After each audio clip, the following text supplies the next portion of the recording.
Journal, Edmonton Sun. Can you just start with a thought on signing with the Oilers and coming to Edmonton for the next a little while here? Yeah, absolutely. I'm just fired up. I mean, watching the team in the playoffs, the group they have, and seeing Evander sign today and Brett signing today, it's an exciting day, and I just can't wait to be a part of this group and work hard for their goal of winning a Stanley Cup.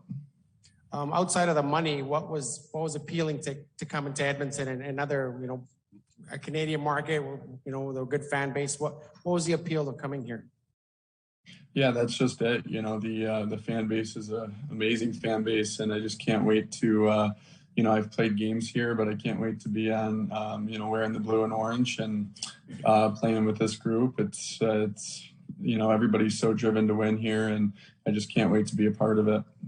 And last one for me, just can you compare the pressure cookers of playing in Toronto, and what do you expect out of playing in Edmonton as well?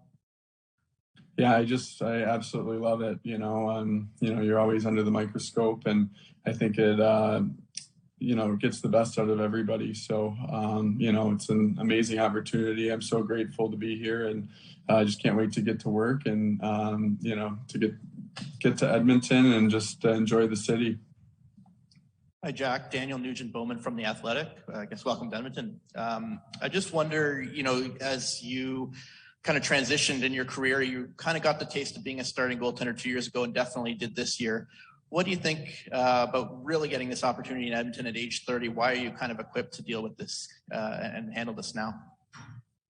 Yeah, it's a great question, Daniel. I mean, just the adversity I've gone through,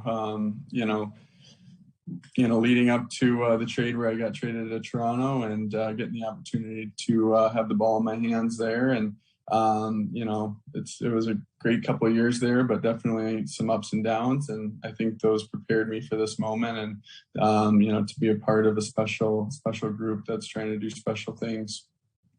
And you obviously know a couple of these guys here in Edmonton that you had as teammates in Toronto. What do you think about that possibility of, or the actuality of joining these guys and having some familiar faces around?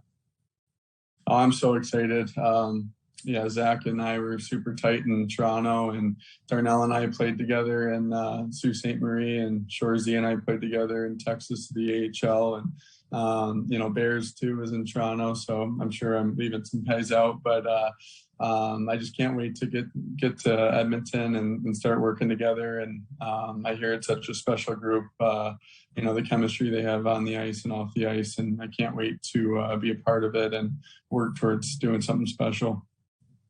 Hey, Jack, Ryan Rashog from TSN here.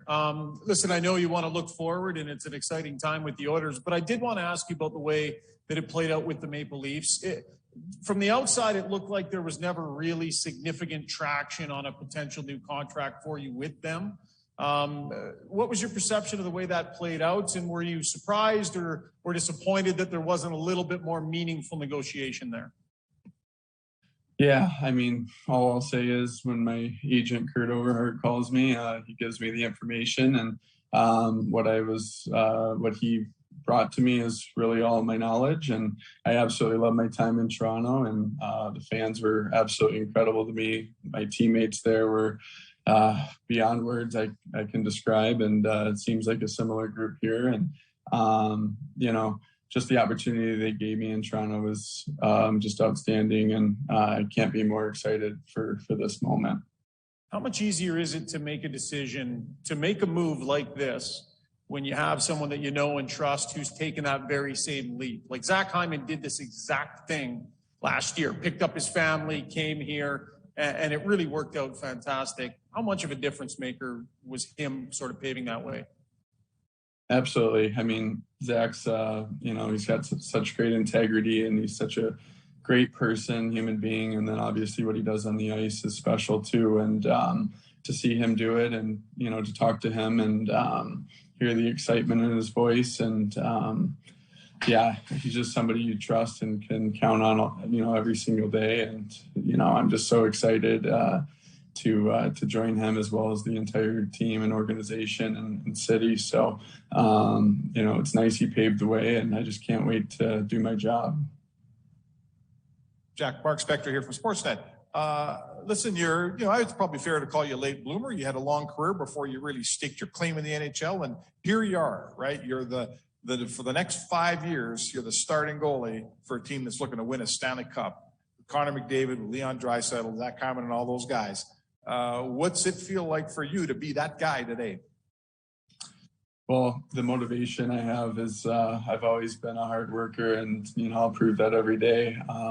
To my teammates and to the city and organization. But it's giving me chills just thinking about being in the lineup with these guys and seeing just how hard they work and how close they were last year. So my focus is definitely at an all-time high, and I just can't wait to get to Edmonton and work to win the Stanley Cup. Thank you. Thank you. Hi, Jack. Reed Wilkins from 630 Chet. A couple here, maybe just to get to know your personality away from the ice a little bit. What do you think of the soup chant, and do you hope it follows you to Edmonton? Well, it was definitely pretty special. The embracement the Toronto fans gave me, and definitely fired me up. But it's a new chapter, so whatever oil country wants to do, I'm just so grateful to be here, and cheering for the team's always my number one thing. So as long as they're making some noise when the boys are scoring some goals and we're winning games, that's all I care about. Okay, and I'm going to be the one to ask this. What's the story behind the cat birthday party picture that's making the rounds on social media? Well, I've been a cat dad for a few years now, and my male cat Buds, he had a birthday, and my new fiance, I just got engaged a couple weeks ago, so I'm still working on the lingo, but we decided to throw him a little birthday party, the two of us, and he had a nice time.